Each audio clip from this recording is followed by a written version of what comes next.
Shalom Jemaat MCC BSD yang dikasihi Tuhan Yesus Kristus.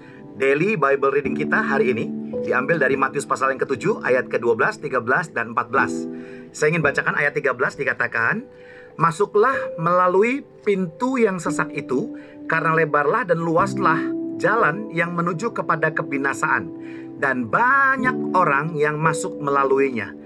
Jadi saudara, dalam kehidupan kita tentunya kalau kita pergi ke mall, kalau kita mau ambil ATM di sebuah bank, kemudian kita mengantri nonton bioskop dan sebagainya, tentunya kita menginginkan jalan yang lebar ya. Makin lebar jalannya, makin happy hati kita.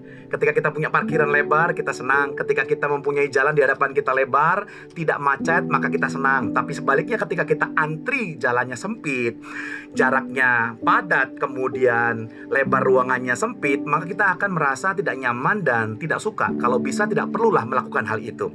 Namun firman Tuhan berbicara lain. Dikatakan firman Tuhan, justru berhati-hatilah jika jalannya itu mudah atau lebar. Karena ternyata jalan yang lebar itu menurut versi Alkitab menuntun kepada kebinasaan.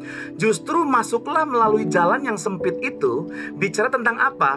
Untuk mendapatkan kehidupan yang kekal, hidup dalam kebenaran, menjadi anak Tuhan, itu bukan sebuah kehidupan yang santai-santai saja gitu ya, tetapi ada perjuangan. Jadi jalan yang sempit itu berbicara tentang perjuangan. Bukan kita diselamatkan karena perbuatan kita sendiri, bukan. Kita diselamatkan karena iman percaya kita kepada Tuhan Yesus, dan Dia berikan kita anugerah sehingga Anda dan saya diampuni dosanya. Namun dalam kehidupan kita sebagai anak-anak terang, sebagai anak-anak Tuhan, sebagai murid Kristus, kita perlu mengerjakan iman keselamatan kita dengan takut dan gentar, dan kita perlu berhati-hati dengan jalan yang kita ambil dalam kehidupan. Jangan sampai tersesat.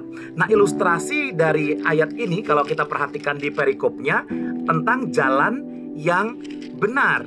Jadi jalan yang benar bukan berarti mudah dilewati. Benar bukan berarti lebar lalu kita tinggal santai saja melewatinya. Ternyata jalan yang benar itu seringkali membuat daging tidak nyaman, membuat daging tidak merasa senang begitu ya. Karena melakukan kebenaran bersama dengan Tuhan, mempraktekkan firman Tuhan, itu selalu berbicara tentang berlawanan dengan keinginan daging. Nah, sekali lagi saya mau ingatkan dari daily Bible reading kita hari ini, kita manusia roh, bukan lagi manusia daging. Jadi jalan yang sempit berbicara tentang apa? Berbicara tentang ada sebuah perjuangan untuk kita mempertahankan iman, perjuangan untuk kita berjalan bersama dengan Kristus, mentaati segala perintahnya, menjauhi larangannya, dan bahkan kita melayani Tuhan.